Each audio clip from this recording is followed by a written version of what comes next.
বাবারে 2 দিন আগে 2 দিন পরে প্যাকেট কিন্তু একদিন হইতেই হবে। আল্লাহ তুমি আমাদের সবাইকে মাফ করিয়া দাও। এ নাফরমান বদমাশ সোজা হবা না, মরার পরে সোজা না করিয়া ছাড়বে না। আজকে বালিশ ছাড়া ঘুমাতে পারো না, আজকে লম্বা পোশাক ভালো লাগে না, একদিন কিন্তু গোটা শরীর পোশাক দিয়া পেছাইয়া বলাইবে। আল্লাহ মাফ করিয়া দাও। নাফরমান বদমাশ বেঈমানকে যখন কবরের দিকে নিয়ে রওনা করবে, নাফরমান বদমাশ বেঈমান স্বপ্নের মধ্যে চিল্লাইবার বলবে, ও আমার ছেলে, ও আমার বাবা, ও আমার বাবা, ও আমার ভাই, ও আমার বন্ধু, তোরা আমাকে কোথায় নিয়ে যাও? এ আমার ছেলে তোদের জন্য জীবনটাকে ধ্বংস করিয়া ফেলাইছে, নিজে না খাইয়া তোদের মুখের মধ্যে খানা তুলিয়া দিছি, বিদেশে থাকিয়া জীবনটাকে ধ্বংস করিয়া ফেলাইছি, রোদ্রের মধ্যে কাজ করিয়া পিঠটাকে কালো বানাইয়া ফেলাইছি, নিজে জুতা না পরিয়া তোদেরকে জুতা পরার ব্যবস্থা করিয়া দিছে, নিজের জামা তো সিরা সিরা কিন্তু তোদেরকে ভালো পোশাক পরাইছে। আমি তো মূর্খ ছিলাম, কিন্তু তোদেরকে ডাক্তার বানাইছে, ইঞ্জিনিয়ার বানাইছে, বড় শিক্ষিত করছে। এ আমার ছেলে আজকে তোর বাবার জন্য মায়াও নাই, দয়াও নাই, কষ্টও নাই। এ আমার ছেলে তোর হাতেও ধরছি, পায়েও ধরছি, তোর বাবাকে তুই কবরের দিকে নিয়ে যাইস না। এ আমার ছেলে তুই কি দেখো না কবরের মধ্যে 99টা সাভা করে আমার দিকে তাকাইয়া রইছে। ওই যে কবরের মধ্যে জাহান্নামের আগুন ধাউ দাও ধাউ দাও করে জ্বলতে আছে। এ আমার ছেলে তোর হাতেও ধরছি, পায়েও ধরছি, ওই কবরের দিকে আমাকে নিয়ে যাইও না। নবী আলাইহিস সালাতু ওয়াস সালাম ফরমান, না ফরমানের চিল্লা চিল্লি দুনিয়ার কোন মানুষ যদি শুনতে পাইতো, ওই নাফরমানকে ফালাইয়া দিয়া সবাই জঙ্গল দিকে চলিয়া যাইত। বাবারে, জনাবে মুহাম্মদ রাসূলুল্লাহ সাল্লাল্লাহু আলাইহি ওয়াসাল্লাম ফরমান, আমি যা দেখি তোমরা যদি তা দেখতে, তোর স্ত্রীর সাথে মোলাকাত করতে পারত না।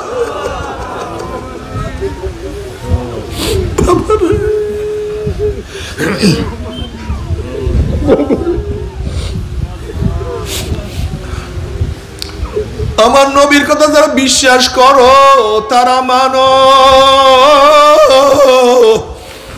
আর যারা বিশ্বাস করবে না বাবা তোমার পথ তুমি ধরো, দেখা হবে কিয়ামতের ময়দানে।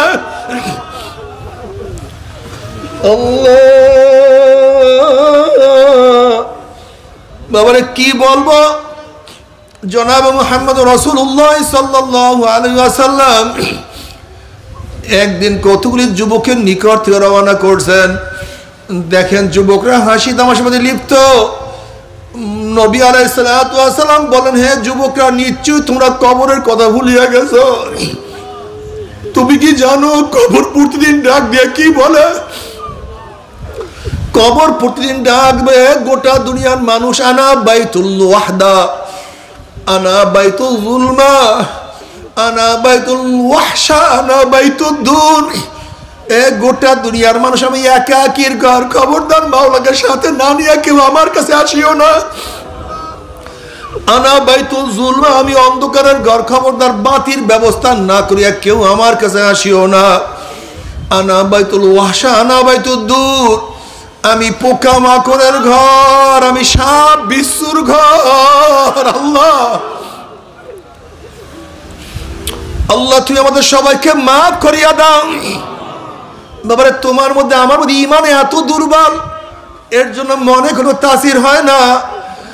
আসমা বিনতে আবু বকর রাদিয়াল্লাহু তাআলা আনহুমা রওয়ায়াত করেন, যে জমানে মানুষ নেকের কাজে আশ্চর্য হয়, গুনার কাজে স্বাভাবিক থাকে, যেই জমানায় মুসলমান ইসলামকে পছন্দ করে না, বরং নামধারী মুসলমান ইসলামের সবচেয়ে বড় দুশ্মন হয়ে গেছে, সেই মুহূর্তে আল্লাহ পাক রব্বুল আলামিন আপনাকে আমাকে কোরআন ও হাদিসের মজলিস, আলেম ওলামা, মুমিন মুত্তাকিন, জাকিরিন শাকিরিনদের গুরুত্বপূর্ণ এক দামি, অনেক অনেক দামি মজলিসে আসার, বসার, বলা, শোনার তৌফিক আল্লাহ পাক দান করছেন।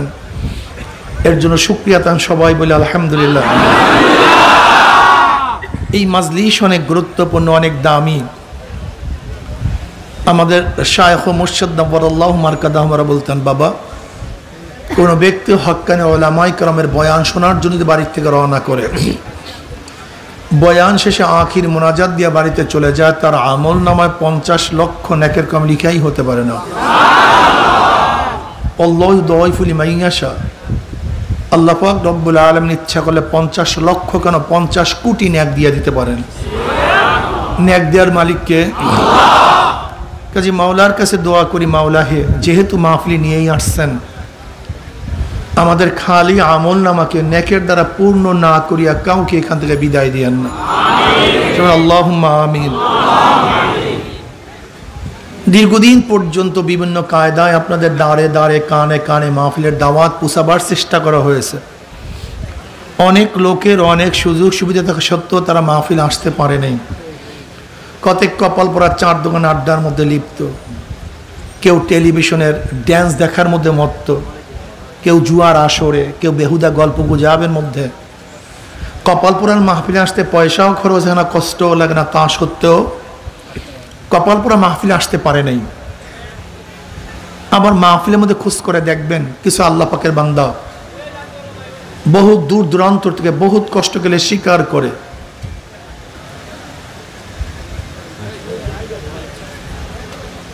বহু দূর দূরান্ত থেকে বহুত কষ্টকে স্বীকার করে,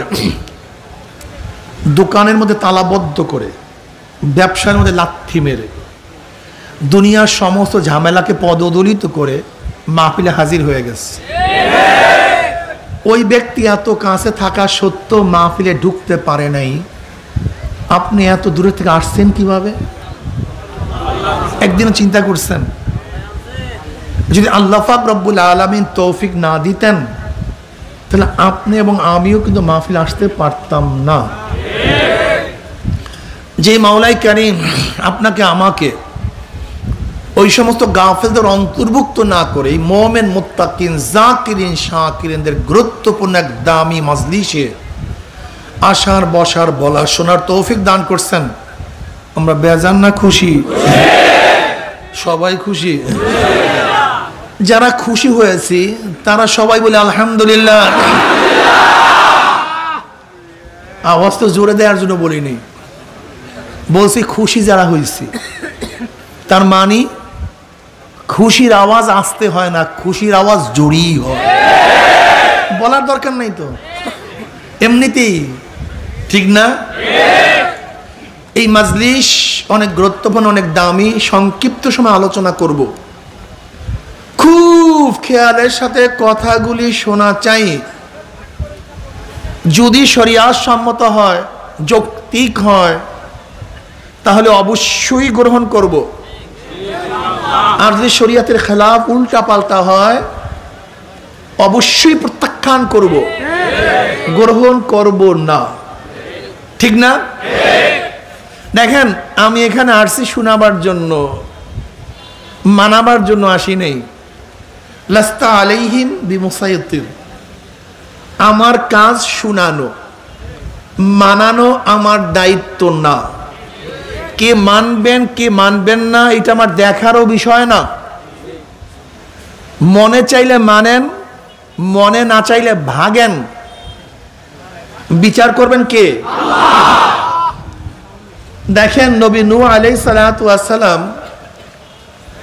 950 বছর পর্যন্ত দাওয়াত দিছেন কওমকে, মাত্র 70 জন হেদায়েত প্রাপ্ত হয়েছেন, কিন্তু তার নবুয়তের কোনো কমতি হয় নাই।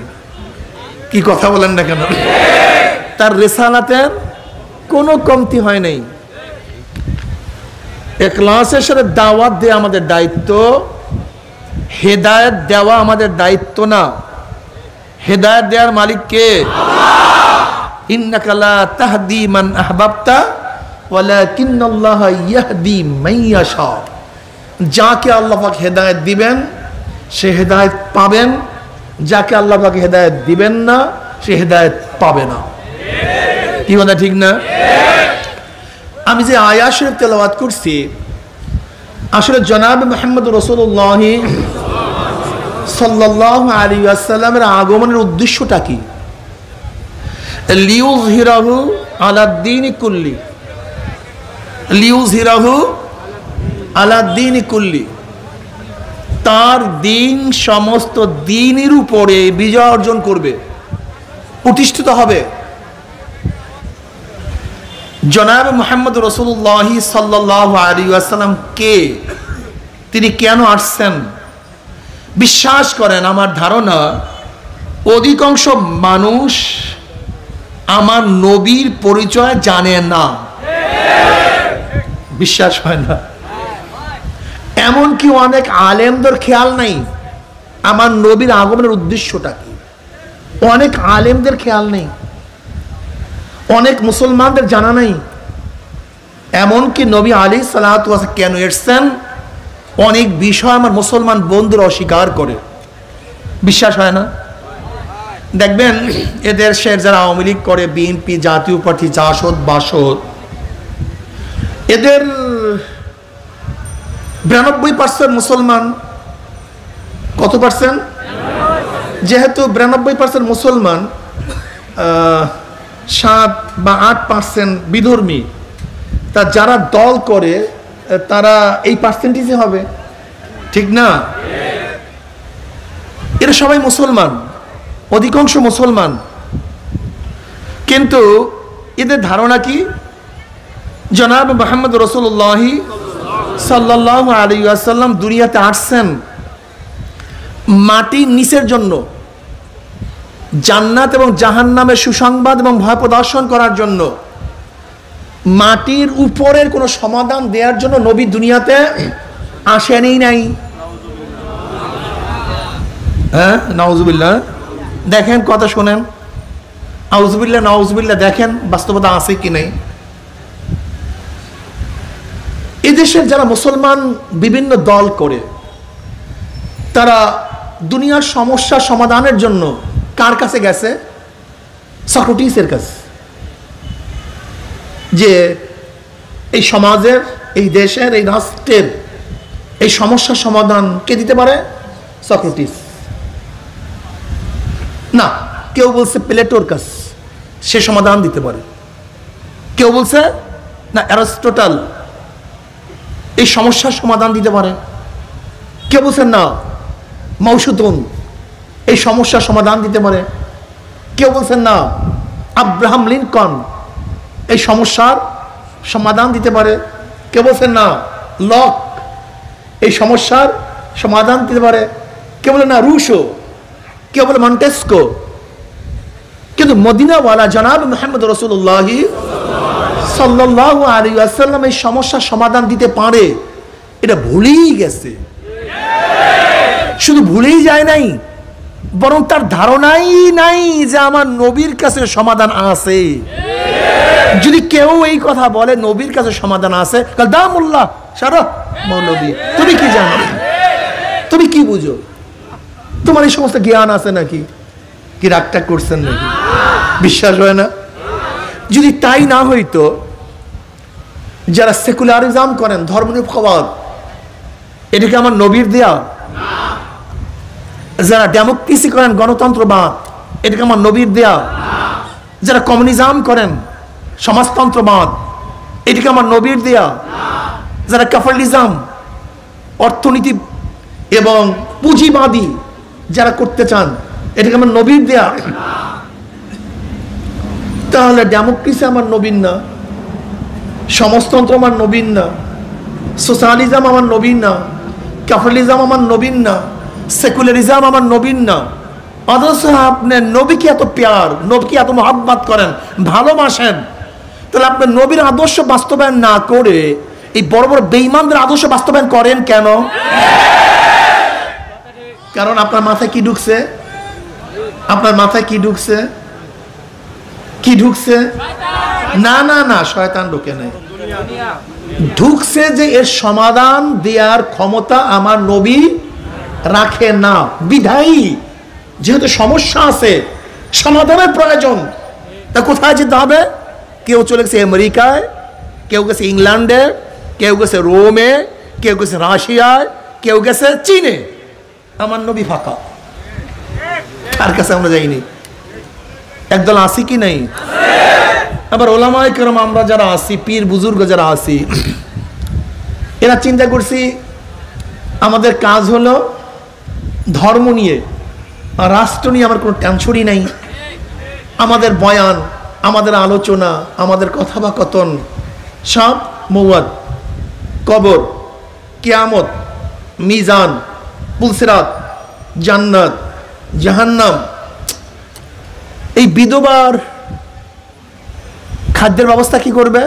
কেন আমি মৌলবীর, আমার দায়িত্ব না। এই এতিমদেরকে কে দেখবে? কেন আমি পীর সাহেবের, আমার দায়িত্ব না। এই মিসকিনকে কে দেখবে? এটা আমার দায়িত্ব না। ধর্ষকদের বিচার কে করবে? এটা আমার দায়িত্ব না। এই জুলুমের বিচার কে করবে? এটা আমার দায়িত্ব না। এই খুনের বিচার কে করবে? এটা আমার দায়িত্ব না। এই অন্যায় অবিচারের বিচার কে করবে? এটা আমার দায়িত্ব না। বাস, যারা ধর্ম ধরছে তারা রাষ্ট্র ছাড়ছে, আর যারা রাষ্ট্র ধরছে তারা ধর্ম ছাড়ছে। ভাই কোন আবার সমস্যা করলাম রে ভাই? তুই বহ, আর স্লোগান দিস না, চুপ কর।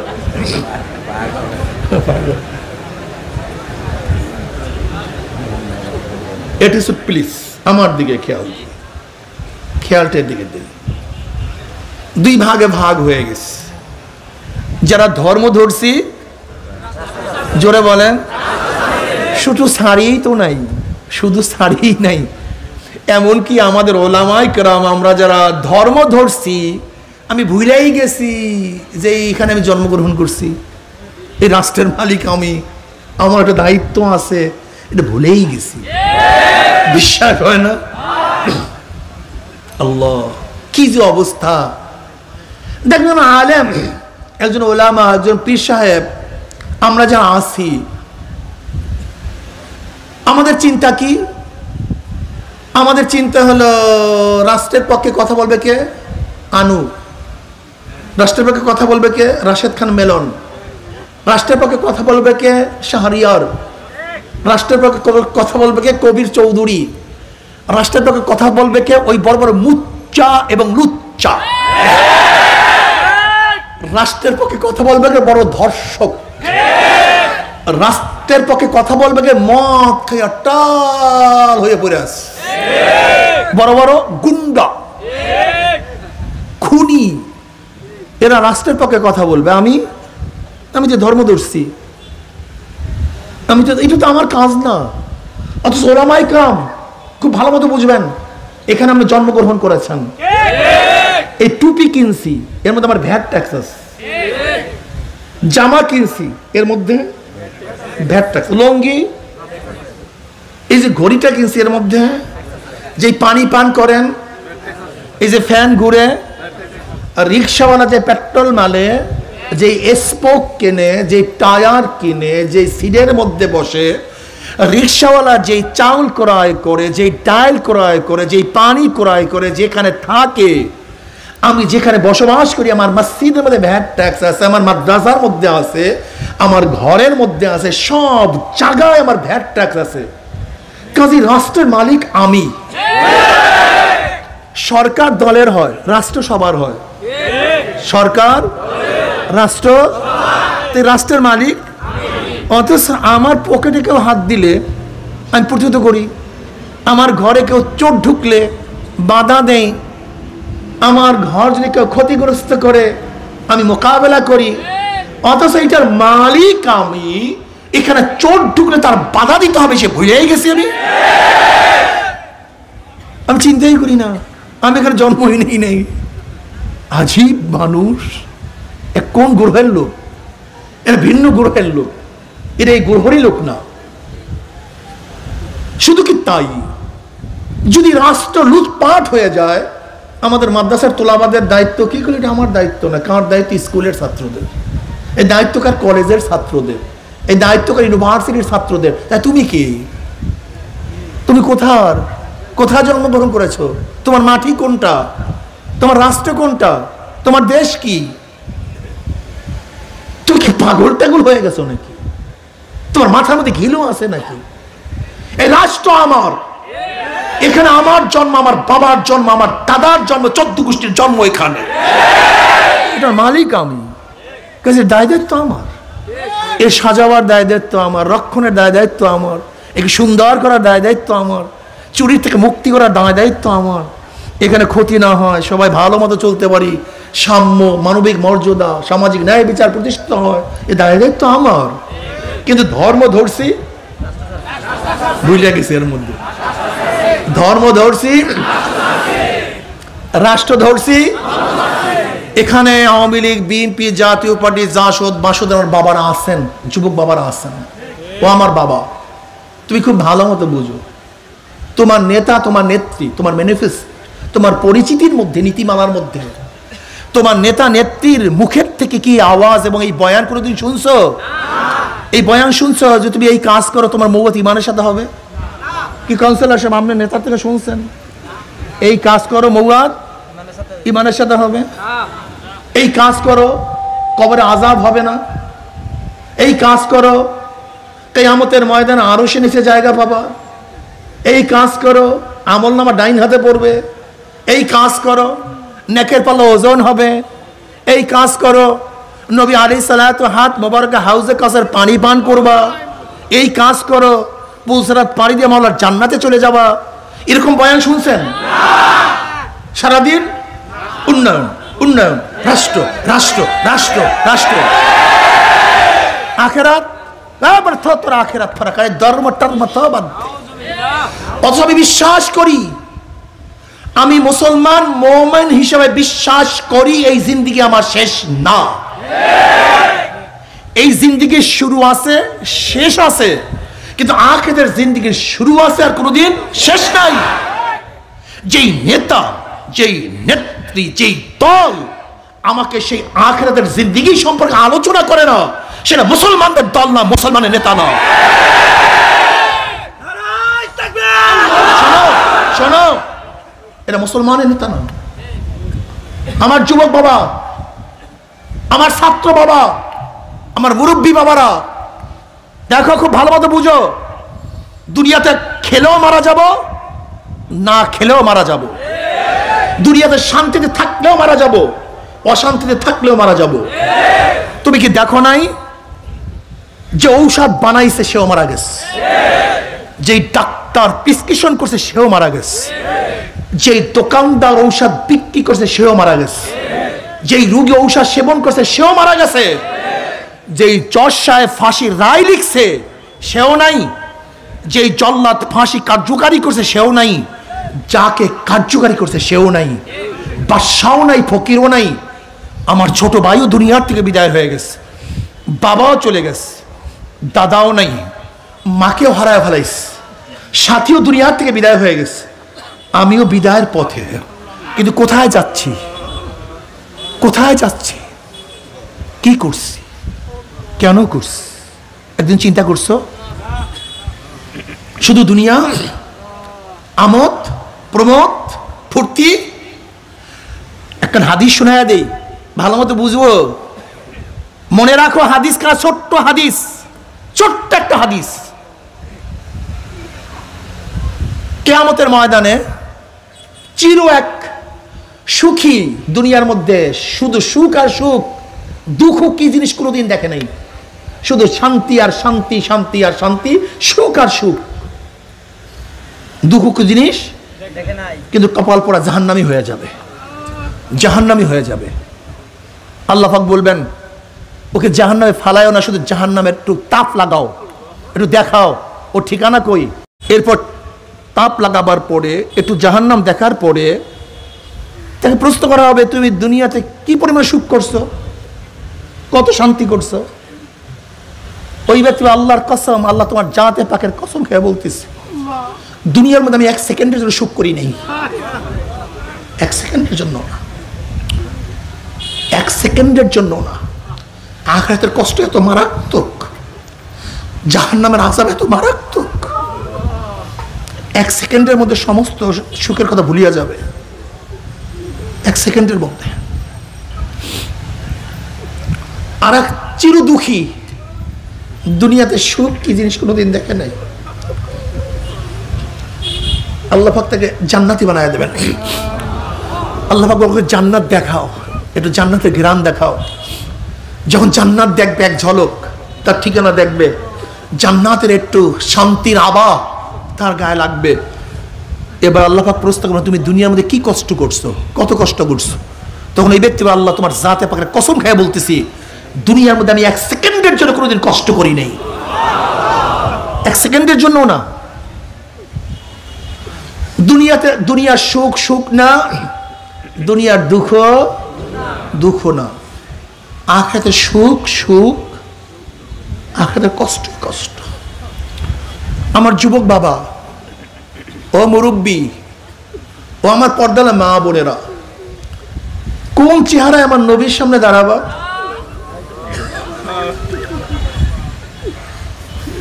কি নিয়ে দাঁড়াবা? হ্যাঁ, নামাজ নাই, রোজা নাই, নবীর বিরুদ্ধে স্লোগান দাও, নবীর কথা মানো না, নবীর আদর্শ ভালো লাগে না, দাড়ি পছন্দ হয় না, টুপি ভালো লাগে না, লম্বা জামা ভালো লাগে না, ইসলাম পছন্দ হয় না, শুধু দুনিয়া দুনিয়া দুনিয়া দুনিয়া দুনিয়া করতে করতে করতে করতে কারোর বয়স তো 30 হয়ে গেল। দুনিয়া দুনিয়া করতে করতে কেউ তো 40 অতিক্রম করিয়া ফেলাইছি। দুনিয়া দুনিয়া করতে করতে কারোর বয়স তো 60 হয়ে গেছে। আলহাকুমুত তাকাসুরু হাত্তা যুরতুমুল মাকাবির। সংকীর্ণ হৃদয়খানি অনন্ত পিপাসা মিটে নাই, মিটিল না, মিটিবে না আশা। কত আশা, এইটা করব সেইটা করব, কত ছাত্র আশা করছে পরীক্ষায় ভালো রেজাল্ট করব, আমি বিসিএস ক্যাডার হব, ডিসি হব, এসপি হব, আমি সচিব হব, আমি প্রধান বিচারপতি হব, প্রধান সেনাপতি হব। কত স্বপ্ন লালন করে হঠাৎ দুনিয়ার থেকে ছাত্র বিদায় হয়ে গেছে নাকি যায় না? এ আমার 10-এর ছাত্র বাবারা, তুমি কি দেখো নাই 9-এর কত ছেলেরা হঠাৎ দুনিয়ার থেকে বিদায় হয়ে গেছে?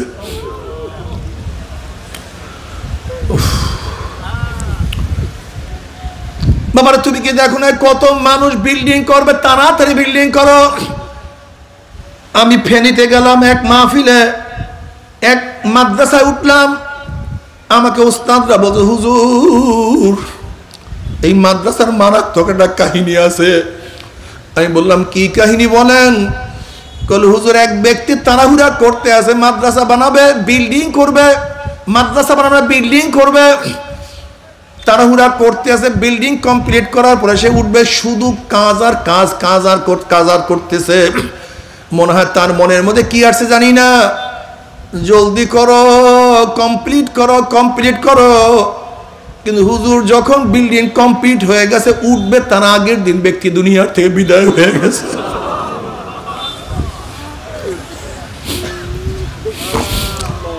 বাবারে দুনিয়া কিছু না। আল্লাহ, ও যুবক তুমি ভাবছো হুজুর আরো বাঁচবো তারপরে ইবাদত করব। তুমি কি দেখো না বর্তমানে যুবকদের মৃত্যুর হার সবচেয়ে বেশি? আল্লাহ তুমি মাফ করিয়ে দাও। বাবারে ওমর ইবনে খাত্তাব রাদিয়াল্লাহু আনহু হাসিবু ক্বাবলা আন তুহাসাবু। তোমার কাছে হিসাব নেওয়ার আগে তুমি তোমাকে হিসাব নাও। তোমার নামাজ পড়ার সংখ্যা বেশি, নামাজ কাজার সংখ্যা বেশি। তোমার রোজা রাখার সংখ্যা বেশি, রোজা কাজার সংখ্যা বেশি। তুমি তোমার চক্ষুকে প্রশ্ন করো, চক্ষু তুই কি নেকের দিকে বেশি তাকাইছো না গুনার দিকে বেশি তাকাইছো? তুমি কানকে প্রশ্ন করো, কান তুই কি নেকের আওয়াজ বেশি ঢুকাইছো না গুনার আওয়াজ বেশি ঢুকাইছো? ওরে জবান তুই কি নেকের কাজ বেশি করছো না গুনার কাজ বেশি করছো? ওরে হাত তুই কি নেকের কাজ বেশি করছো না গুনার কাজ বেশি করছো? এই হাত দিয়া কত মদের পেয়ালা স্পর্শ করছো, কত গাঁজার কলকি ছুঁইছো। এই হাত দিয়ে অন্যায় ভাবে কত মহিলার গায়ে হাত লাগাইছো, কত সুদ খাইছো, কত ঘুষ খাইছো। এই হাত দিয়া কত জুলুম কত খুন করছো, এই পাও দিয়া কি নেকের দিকে বেশি হাঁটছো না গুনার দিকে বেশি হাঁটছো? গুনাহ যা করছো তওবা করতে পারছো কি কার পারো নাই? তওবা যা করছো আমার মাওলায় মাফ করছে কি করে নাই? খবরদার, হিসাব নিকাশ না মিলাইয়া কেউ মাওলার কবরে যাইও না। হিসাব নিকাশ মিলাইয়া মৃত্যু আসার খাইয়া পড়িয়াই যাইতে পারো। আল্লাহ পাকের মোমেন বান্দা মানে যখন মৃত্যু আসার খাইয়া পড়িয়া যাবে, আল্লাহ পাক ডাক দেয়া ফেরেশতারে, আমার এই যুবক, আমার ছাত্র, আমার মুরব্বী, আমার মহিলা, আমার পুরুষ এত সাধনা করিয়া, শীতের দিনে গোসল ফরজ, গরম পানির ব্যবস্থা নাই, ল্যাপের লাথি মারিয়া ঠান্ডা পানির মধ্যে ডুব দিয়ে আমি মাওলাকে সিজদা দিয়া কোন জান্নাত কামাই করছে? খবরদার ওই জান্নাত খানা না দেখাই আর হুটাকে কবজ করিস না। আমার রিক্সাওয়ালা, আমার ঠেলাওয়ালা রোজার দিনে রোজা রাখিয়া রিক্সা বহন করছে, কলিজারা শুকাইয়া গেছে, কিন্তু রোজা ভাঙ্গে নাই।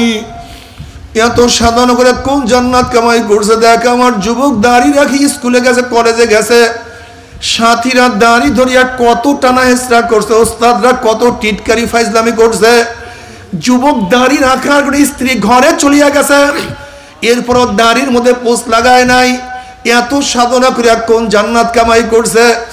দেখ, আমার মহিলাকে আমি কত আকর্ষণীয় চেহারা দান করছি, কত মেয়ে, কত ছেলেরা বসে, আসো আসো আমার সাথে, আসো কথা বলার জন্য, আসো আসো আমার সাথে নোট বিনিময় করার জন্য, আসো আমার সাথে পর্দা ভাবে আড্ডা মারার জন্য, আসো।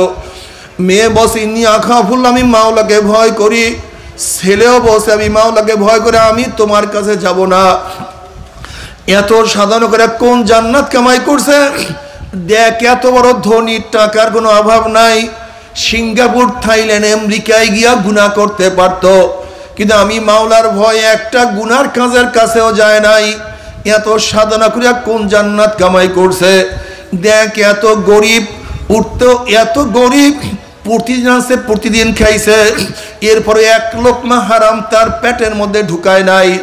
এত সাধনা করে কোন জান্নাত কামাই করছে? এত অসুস্থ, উঠতেও পারে না, বসতেও পারে না, এরপরও নামাজের সময় আমি মাওলাকে সিজদা দিতে ভুল করে নাই। এত সাধনা করে কোন জান্নাত কামাইছে? খবরদার, ওই জান্নাত খানা না দেখাইয়া রূহ কবজ করবি না। বাবারে, আল্লাহর কসম করিয়া বলিয়া থুইয়া গেলাম, আল্লাহ পাকের মোমেন বান্দা বান্দি যখন মৃত্যু আসার খাইয়া পড়িয়া যাবে, হঠাৎ স্বপ্নের মধ্যে দেখতে পারবে জান্নাতের দরজাগুলি টাস টাস করিয়া খুলিয়া গেছে, জান্নাতের হুর গেলমানরা জাওয়াহিরের মালা নিয়া দাঁড়াইয়া রইছে, বলবে আল্লাহ তাখাফু ওয়ালা তাহজানু ওয়া আবশিরু বিল জান্নাতিল্লাতী কুনতুম তুআদুন। এ আল্লাহ পাকের বান্দা বান্দি, এত সাধনা করে কোন জান্নাত কামাই করছো? ওই যে দেখো সেই জান্নাত, ওই জান্নাত দেখার সাথে সাথে আল্লাহ পাকের মোমেন বান্দা বান্দি রুডা পাগলের মতো জান্নাত দিয়ে দৌড় মারবে। কখন যে শরীরের থেকে রু বাইর হইয়া যাইবে, আল্লাহ পাকের মোমেন বান্দা বান্দি কোনো কিছু টেরো করতে পারবে না। আল্লাহ আল্লাহ তুমি কবুল করিয়া নাও। কবরে যাওয়ার পরে জনাবে মুহাম্মদুর রাসূলুল্লাহ সাল্লাল্লাহু আলাইহি ওয়াসাল্লামের রওজার সাথে সুরাক হইয়া যাবে, রাস্তা হইয়া যাবে। ফেরেশতারা প্রশ্ন, মান হাজার রজুল, চেন ওই ব্যক্তিকে? তখন যুবক দেখবেন নবীর মাথার সাথে তার মাথার মিল, নবীর চেহারার সাথে তার চেহারার মিল, নবীর পোশাকের সাথে তার পোশাকের মিল, নবীর দলের সাথে তার দলের মিল, নবীর নীতি আদর্শের সাথে তার নীতি আদর্শের মিল, নবীর সাথে তার নেতার মিল। অমনি দেখিয়া চিনিয়া ফেলাইবে, এ যে আমার নবী জনাব মুহাম্মদুর রাসূলুল্লাহ সাল্লাল্লাহু আলাইহি ওয়াসাল্লাম। অমনি আমার মাওলা ডাক দিয়ে সাদাকা দিয়ে, আমার বান্দা সত্য কথা বলছে। ওয়া আফরুশুল ফরাশ মিনাল জান্নাহ ওয়াল বিসু মিনাল জান্নাহ, আমার বান্দা বান্দির গার মধ্যে জান্নাতের পোশাক লাগাইয়া দে, জান্নাতের বিছানা বিছাইয়া দে, জান্নাতের নাজ নিয়ে আমাদের গোটা কবরটাকে ভরিয়া দে। আল্লাহ তুমি কবুল করিয়া নাও। কিয়ামতের মাঠে আল্লাহ পাকের মুমিন বান্দা বান্দি উঠবে, জনাব মুহাম্মদুর রাসূলুল্লাহ সাল্লাল্লাহু আলাইহি ওয়াসাল্লাম ডাকিয়া ডাকিয়া নিজের হাতে নিজের হাত মোবারক হাউজে কাউসারের পানি পান করাইয়া দেবে। বুখারীর মধ্যে রওয়ায়াত আছে, মান শারিবা লাম ইয়াজমা আবাদা, যেই ব্যক্তি এক পেয়ালা হাউজে কাউসারের পানি পান করতে পারবে 50,000 বছরের মধ্যে আর কোনোদিন পানির পেশা লাগবে না। আল্লাহ তোমার হাবিবের হাত মোবারকে এক পেয়ালা হাউজে কাউসারের ব্যবস্থা করিয়ে দেবে। বুখারী শরীফের মধ্যে রওয়ায়াত আছে, নবী আলাইহিস সালাতু ওয়াস সালাম পুসরাতের কিনারায় দাঁড়ানো থাকবে, তার উম্মতরা পুসরাত পাড়ি দেওয়া শুরু করবে। যাদের ঈমান আমল মজবুত 1 সেকেন্ডের মধ্যে পুসরাত পাড়ি দেওয়া মাওলার জান্নাতে চলিয়া যাবে। আল্লাহ তুমি কবুল করিয়া নাও। যাদের ঈমান আমল একটু দুর্বল, বাতাসের গতিতে পুসরাত পাড়ি দিয়ে আমার মাওলার জান্নাতে চলিয়া যাবে। আল্লাহ তুমি কবুল করিয়া নাও। কেউ ঘোড়ার গতিতে, কেউ গাধার গতিতে, কেউ দৌড়াইয়া দৌড়াইয়া, কেউ হাঁটিয়া হাঁটিয়া। এক ব্যক্তির অবস্থা এরকম হবে, একবার যাবে আর একবার ঘুরলাইয়া পড়বে, একবার যাবে আর একবার পড়িয়া যাবে, জাহান্নামের সাপ লাগিয়া যাবে, কোন রকমের গিয়ে উপরে উঠিয়া যাবে। আল্লাহ কবুল করিয়া না।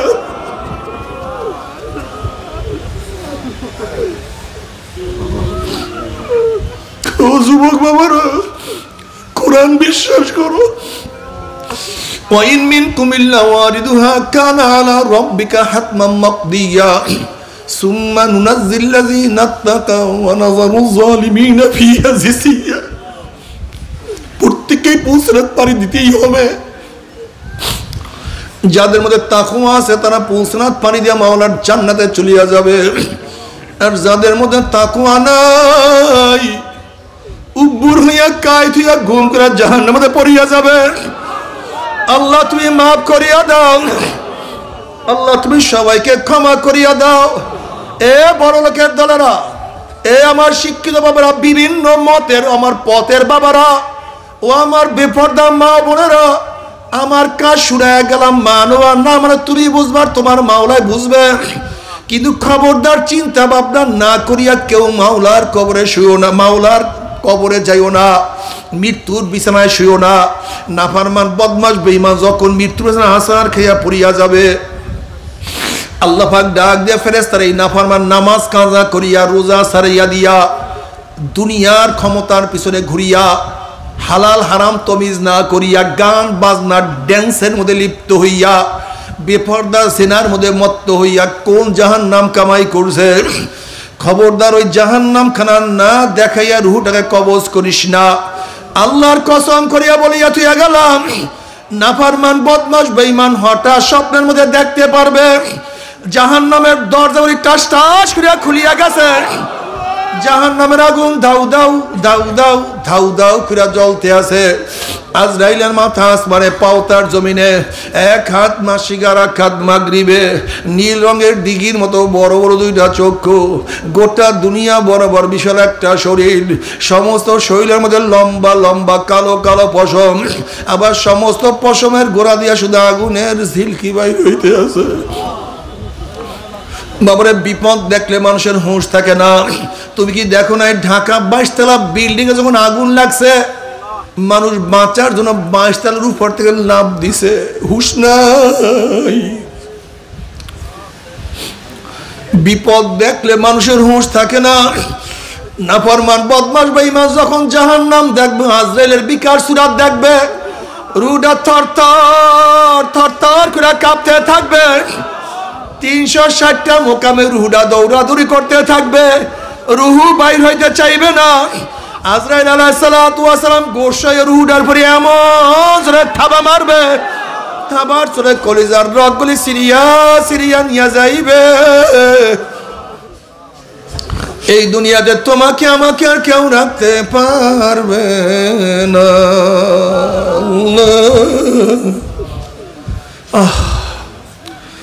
বাবারে দুনিয়ার খেলা শেষ হয়ে গেল।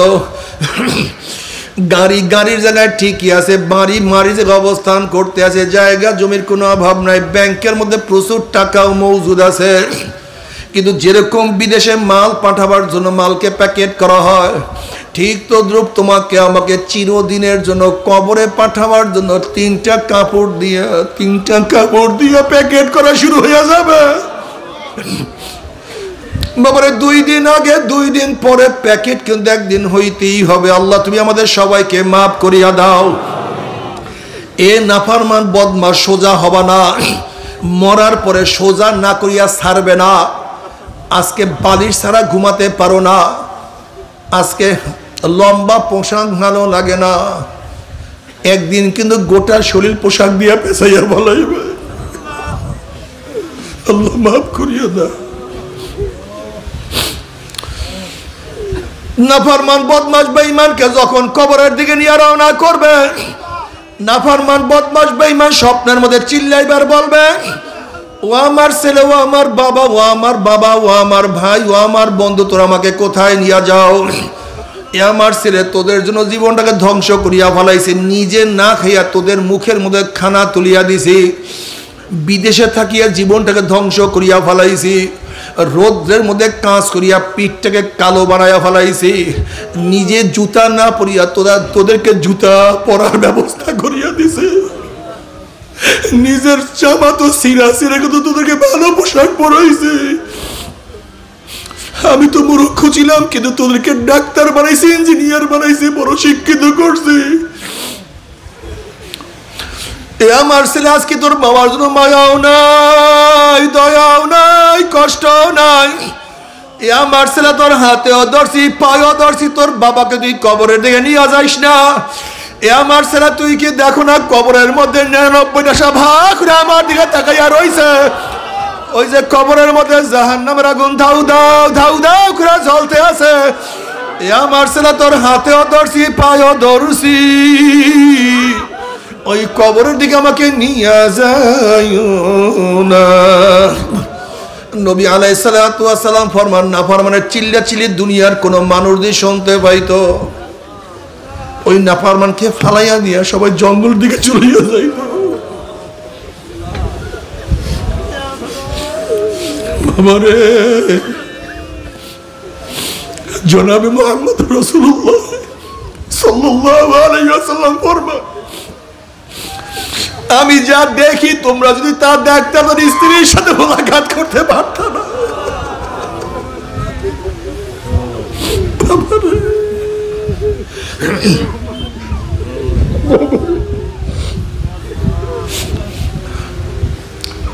আমার নবীর কথা যারা বিশ্বাস করো তারা মানো, আর যারা বিশ্বাস করবে না বাবা, তোমার পথ তুমি ধরো, দেখা হবে কিয়ামতের ময়দানে।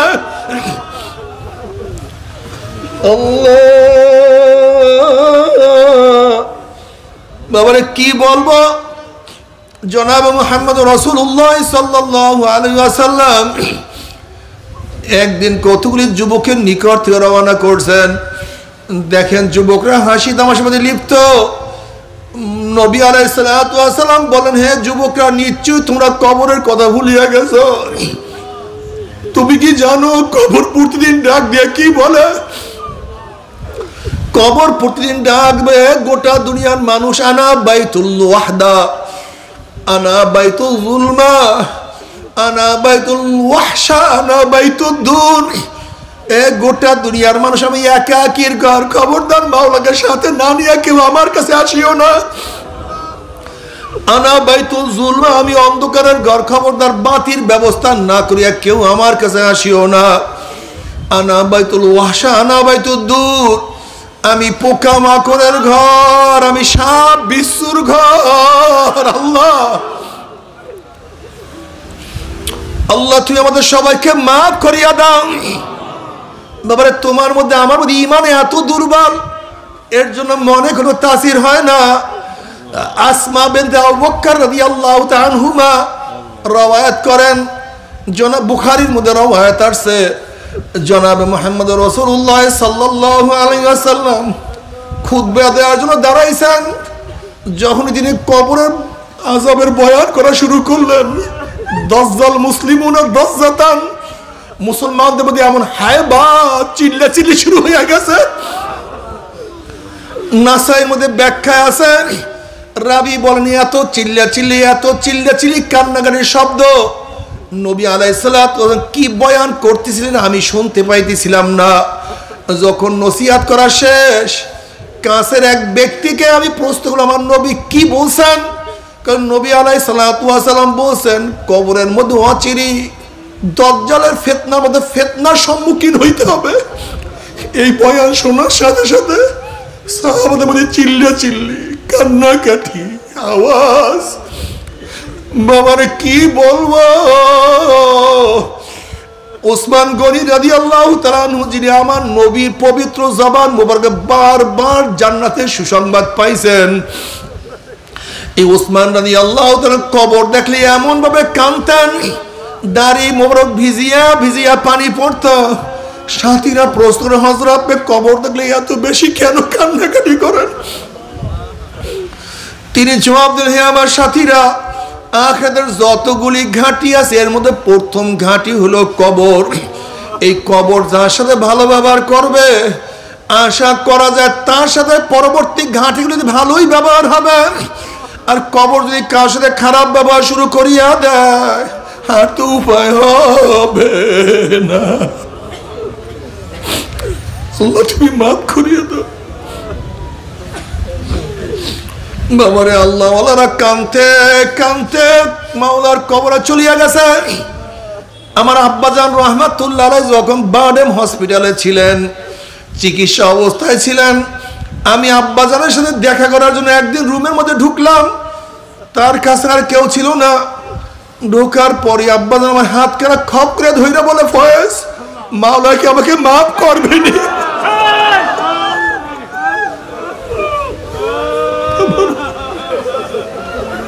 কি যে বলবো। বললাম, আব্বাজান, আমরা আপনার সন্তান, ঠিক মতো আপনার আদর স্নেহ পাই নাই। সারাদিন তরিকার কাজে দিনের কাজে ব্যস্ত ছিলেন। মাওলা আপনাদেরকে মাফ করবে না, কাকে মাফ করবে?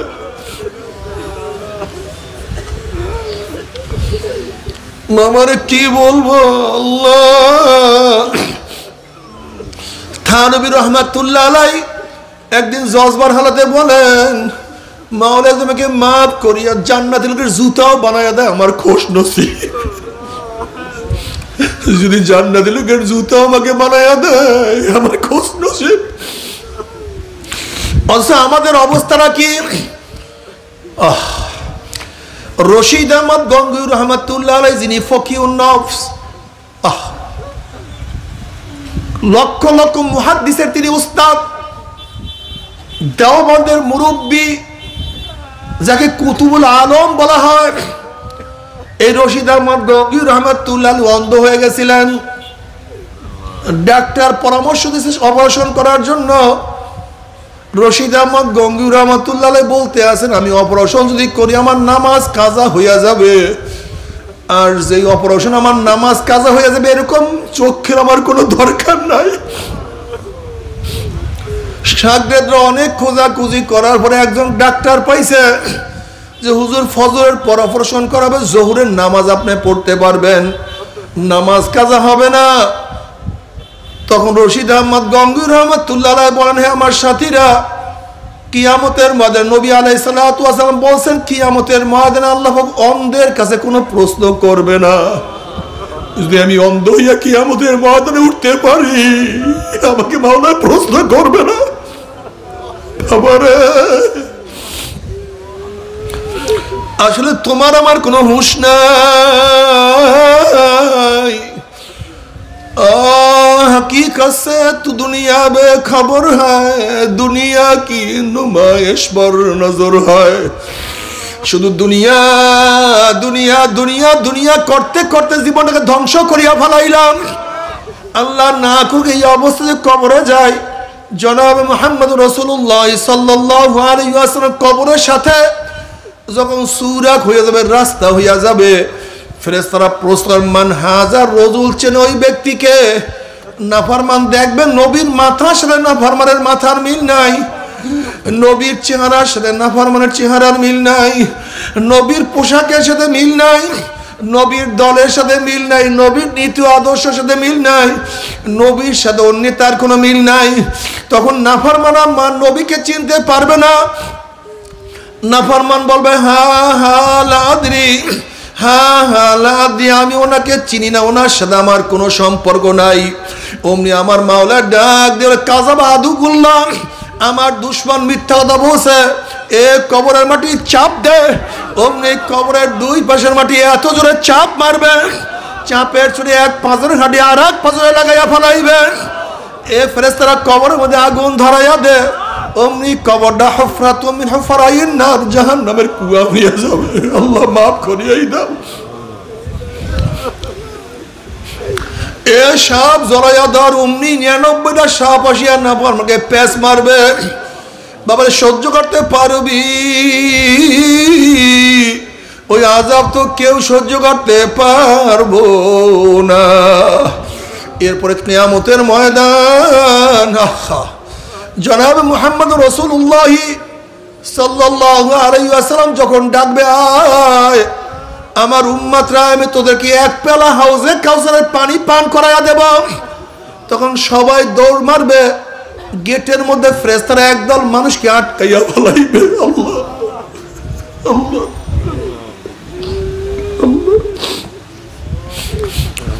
ওই সমস্ত ব্যক্তিরা বলে, ইয়া নবী আল্লাহ, ইয়া রাসূলুল্লাহ, আপনি আমাদেরকে ডাকছেন কিন্তু ফেরেশতারা আমাদেরকে আসতে দেয় না। তখন নবী আলাইহিস সালাতু ওয়াস সালাম বলবে, আমার ফেরেশতারা আমার উম্মতকে কেন আটকাইয়া ফেলাইছো?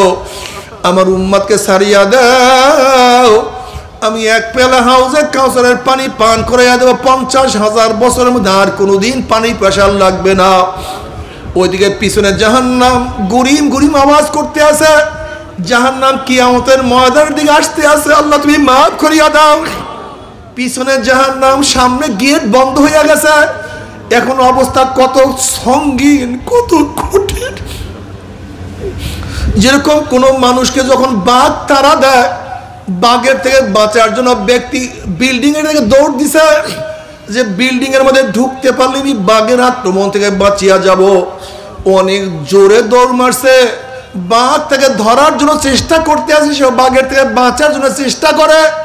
চেষ্টা করতে করতে ব্যক্তি যখন দরজার কাছে চলিয়া গেছে, হঠাৎ যদি ভিতর থেকে দরজা বন্ধ হইয়া যায়, সামনে আর জায়গা নাই, পিছনে বাঘ, ওই ব্যক্তির সে কোটি কোটি গুণ বেশি মুসিবত হবে।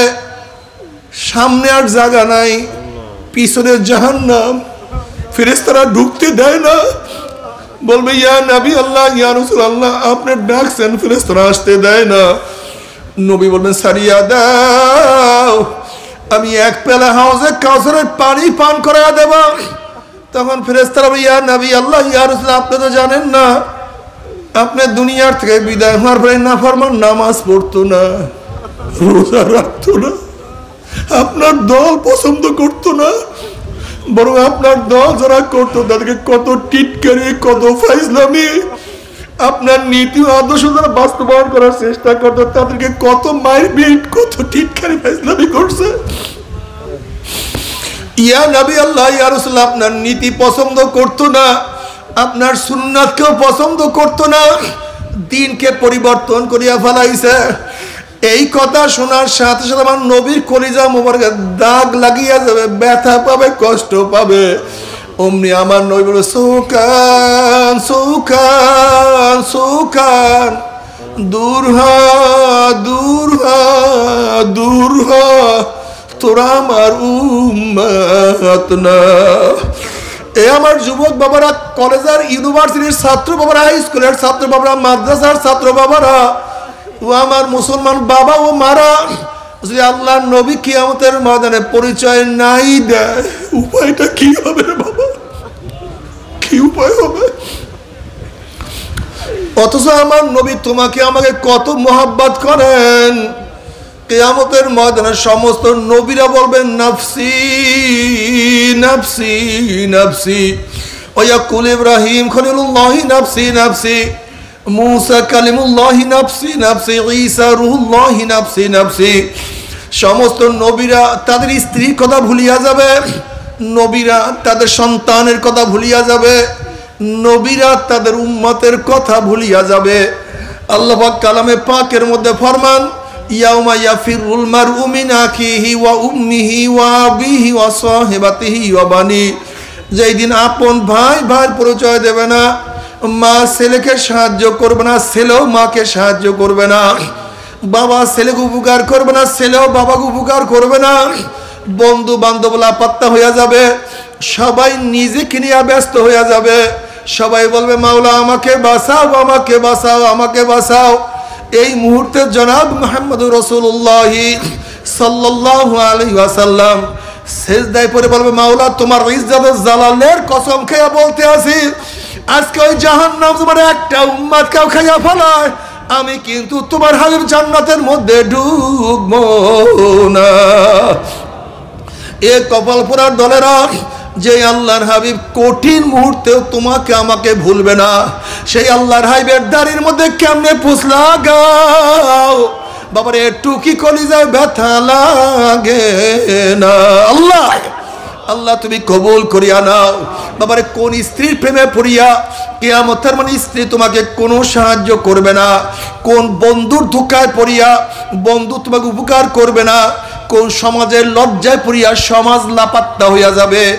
নবী আলাইহিস সালাতু ওয়াস সালাম তোমার পক্ষে আমার পক্ষে সুপারিশ না করলে কোনো উপায় হবে না। কাজে আজকের থেকে মনকে বুঝো রে মন, আমার স্ত্রী বেজার হয় হোক, আমার বন্ধু যায় যাক, আমার সমাজ লজ্জা পায় পাক, কিয়ামতের ময়দানে যখন আল্লাহর হাবিবের সামনে উঠবো, তার চেহারা যখন দাড়ি দেখবো, আমার চেহারা দাড়ি না থাকলে লজ্জায় মাথা নত হয়ে যাবে। কাজী কিয়ামতের ময়দানে আল্লাহর হাবিবের সামনে লজ্জিত হব না, আমি মাথা নত করব না। আজকের থেকে আল্লাহর হাবিবের দাড়ির মধ্যে আমি আর পোস্ট মারবো না ইনশাআল্লাহ।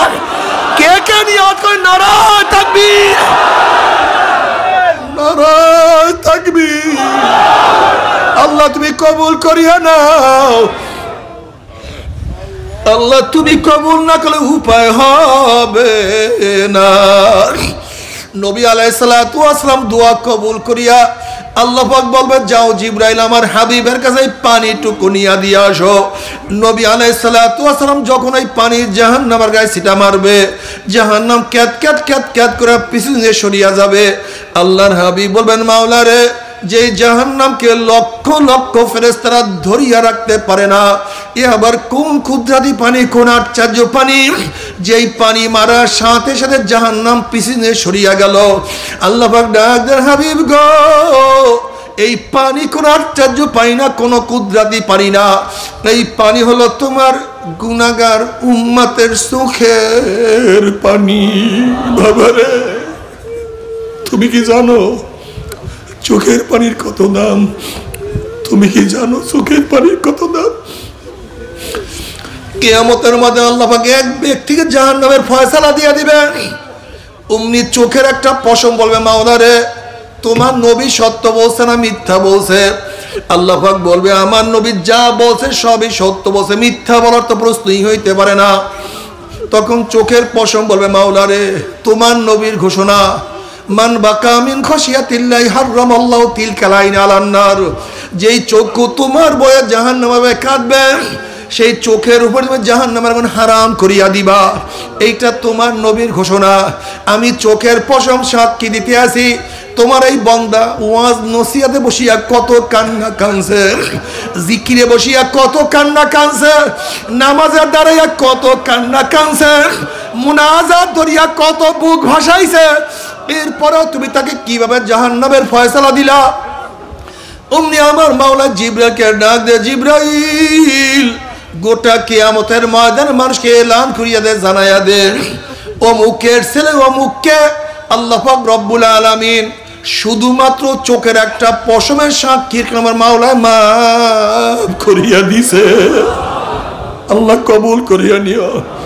আজকে পরীক্ষায় ফেল করলে চোখে পানি আসে, ব্যবসায় লস করলে চোখের মধ্যে পানি আসে, বিপদে পড়লে চোখের মধ্যে পানি আসে, দুনিয়ার মামলায় পড়লে চোখের মধ্যে পানি আসে। আর আখিরাতের 5টা মামলা যে পড়িয়া গেলাম, ওই মওয়াতের মামলা, কবরের মামলা, কিয়ামতের মামলা, ওই মিজান পুসরাতের মামলার চিন্তা তো চোখে পানি আসে না। আল্লাহ আল্লাহ তুমি কবুল করিয়া নাও। এরপর আল্লাহ পাক কাউকে জান্নাত কাউকে জাহান্নামের ফয়সালা দিয়া দিবে। জাহান্নাম কত কঠিন কত মারাত্মক। জাহান্নামের মধ্যে একটা মাঠ হবে, মাঠের মধ্যে কাঁটা হবে। একদল জাহান্নামীদের চেহারার উপরে হাঁটতে থাকবে, চেহারা নিচে থাকবে, পা উপরে থাকবে। হাঁটতে হাঁটতে যখন কাঁটা যুক্ত জমিনের মধ্যে চলিয়া যাবে, কাঁটার আঘাতে আঘাতে চোখের মনি খুলিয়া খুলিয়া পড়িয়া যাবে। আবার সেখানে ঘাও সৃষ্টি হবে, ঘাট থেকে অনার্গল পুষ বের হওয়া শুরু হবে। আবার সেই ঘাড় মধ্যে পোকা পোকায় কটকট কটকট করে কামড়ে দিয়ে থাকবে। বাবারা সহ্য করতে পারবি? ওই আযাব তো কেউ সহ্য করতে পারবো না। তবে মুমিন মুসলমান বলতে সবাইরই মনে চায় গুনার থেকে ফিরিয়া নেক আমল করিয়া মাওলার জান্নাতে কিন্তু সবাইরই যাইতে মনে চায়। গুনাহ নিয়া মাওলার জাহান্নামে কাউরে কিন্তু যাইতে মনে চায় না। কিন্তু কেনই বা আমরা নেক আমল করতে পারি না, কেনই বা গুনার কাম ছাড়তে পারি না? এর মূল কারণ হলো আপনার এবং আমার পিছনে নফস এবং শয়তান লাগিয়া রইছে। এই নফস এবং শয়তান থেকে ফেরার জন্য যে কোনো একজন হক্কানি আল্লাহর ওলির হাতে হাত দিতে হবে রে বাবা। খবরদার, বর্তমান জমানায় পীর মুরিদ নামে ভেজাল, ব্যবসা, দলাদলি, হিংসা, হাসাদে পরিণত হয়ে গেছে। সমস্ত আল্লাহর ওলির একমত, যেই পীরের 5 জন মুরিদের মধ্যে কম পক্ষে 3 জনকে দেখবা আলহামদুলিল্লাহ সুন্নাত মুআফিক আমল আখলাক মজবুত হইয়া যাইতে আছে, গুনার কাম ছাড়তে আছে, নেকের আমল ধরতে আছে, কলব নরম হইয়া চোখে পানি আসতে আছে। বৃক্ষ তোর নাম কি, ফলে পরিচয়? আমি চরমোনায় বুঝি না। চরমোনার দাওয়াত, প্রশংসা, প্রচার প্রসার করার জন্য আসিনি রে বাবা। চরমোনায় যাওয়ার তোমার কোনো দরকার নাই, কোনো দরকার নাই, কোনো দরকার নাই। তুমি যার কাছে গিয়া পারো গুনার কাম ছাড়ো, নেকের আমল ধরো, কলম নরম করিয়া চোখে পানি নিয়া মাওলার কবরে যাইও। যেরকম দুনিয়ার ঘরে আগুন লাগলে পানি ছাড়া নিবানো যায় না, ঠিক তদ্রুপ তোমার এবং আমার গুনার দ্বারা যেই জাহান্নামের আগুন জ্বলিয়া রইছে, চোখের পানিও ছাড়া কিন্তু জাহান্নামের আগুন নিবানো সম্ভব না। কাজে আমার জন্য দোয়া চেয়ে আমিও দোয়া করি, সবাই সবার জন্য প্রাণ খুলিয়া দোয়া করো, যেন কিয়ামতের ময়দানে গলাগলি বাঁধিয়া মাওলা একসাথে জান্নাতে যাওয়ার তৌফিক দিয়া দেয়। আল্লাহুম্মা আমিন, আল্লাহুম্মা আমিন, আল্লাহুম্মা আমিন। ও আমার পর্দার মা বোনেরা, ও আমার মা বোনেরা, 2 হাত তুলিয়া মাওলার দরবারে কান্দো আর মাওলার কাছে মাপ চাও। কান্না না আসলে মনের বুঝরে মন একদিন এই ঘরের দরজা দিয়ে নতুন বউ হইয়া উঠছিল রে মন। কত মেয়েলোকে শরবত খাওয়াইছে, কত মেয়েলোকে বাতাস করছে। আবার একদিন এই ঘরের দুয়ার দিয়ে আমার আলাসিয়া বাইর হব, ছেলে কানবে মামা করে, মেয়ে কানবে মামা করে, মোরে মান জবাব তো আর দিব না। আল্লাহ আল্লাহ কত আলেম ওলামাদের নিয়ে হাত তুললাম রে মাওলা। আল্লাহ কত সাদা দাড়িওয়ালা ভাইদেরকে নিয়ে হাত তুললাম রে মাওলা। আল্লাহ কত বেগুনের না বলে তালবে ইলম ভাইদেরকে নিয়ে হাত তুললাম রে মাওলা। আল্লাহ কত জাকিরিন শাকিরিন আর খাস খাস বান্দাদেরকে নিয়ে হাত তুললাম রে মাওলা। আল্লাহ আমি তো গুনাহগার, আমার দিকে না তাকাইয়া তোমার যেই বান্দার হাত পছন্দ হয় তার উসিলা আমাদের সবার গুনাহ খাতা মাফ করে দাও। আল্লাহ আল্লাহ মাফ করবাই না, ক্ষমা করবাই না। তাহলে তোমার বান্দার এখানে কেন আসছে? কি পাওয়ার জন্য আসছে? কি চাওয়ার জন্য আসছে? আমরা দুনিয়া পাওয়ার জন্য আসি নাই, দুনিয়া চাওয়ার জন্য আসি নাই। কেউ নামাজ কাজা করিয়া ফেলাইছি, কেউ রোজা ছাড়িয়া দিছি, কেউ বেপরদা অপকর্মের মধ্যে লিপ্ত হইয়া গেছি, কেউ হারাম কবিরা গুনাহ করিয়া ফেলাইছি। আল্লাহ আমরা জাহান্নামের কাজ করিয়া ফেলাইছি। আল্লাহ জাহান্নামের খাতা থেকে আমাদের নামটা কাটিয়া দাও। আল্লাহ জাহান্নামের খাতা থেকে আমাদের নামটা কাটিয়া দাও। আল্লাহ জান্নাতুল ফেরদাউসের মধ্যে আমাদের নামটা উঠাইয়া নাও। আল্লাহ তুমি মাফ করবাই না, ক্ষমা করবাই না। তাহলে তোমার বান্দার এখানে কেন আসছে? কি পাওয়ার জন্য আসছে? কি চাওয়ার জন্য আসছে? আমরা দুনিয়া পাওয়ার জন্য আসি নাই, দুনিয়া চাওয়ার জন্য আসি নাই, দুনিয়ার বিপদেও আসি নাই। গুনাহ করিয়া ফেলাইছি, নাফরমানি করিয়া ফেলাইছি, কিন্তু আমাদের গুনার সীমা আছে, আমাদের গুনার সংখ্যা আছে। তোমার রহমতের সীমাও নাই, তোমার রহমতের সংখ্যাও নাই।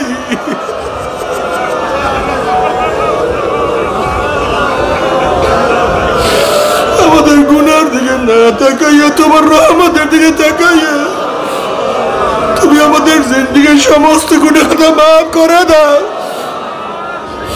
আল্লাহ তুমি মাঠের দিকে তাকাইয়া দেখো তোমার বান্দারা কেন কান্দে।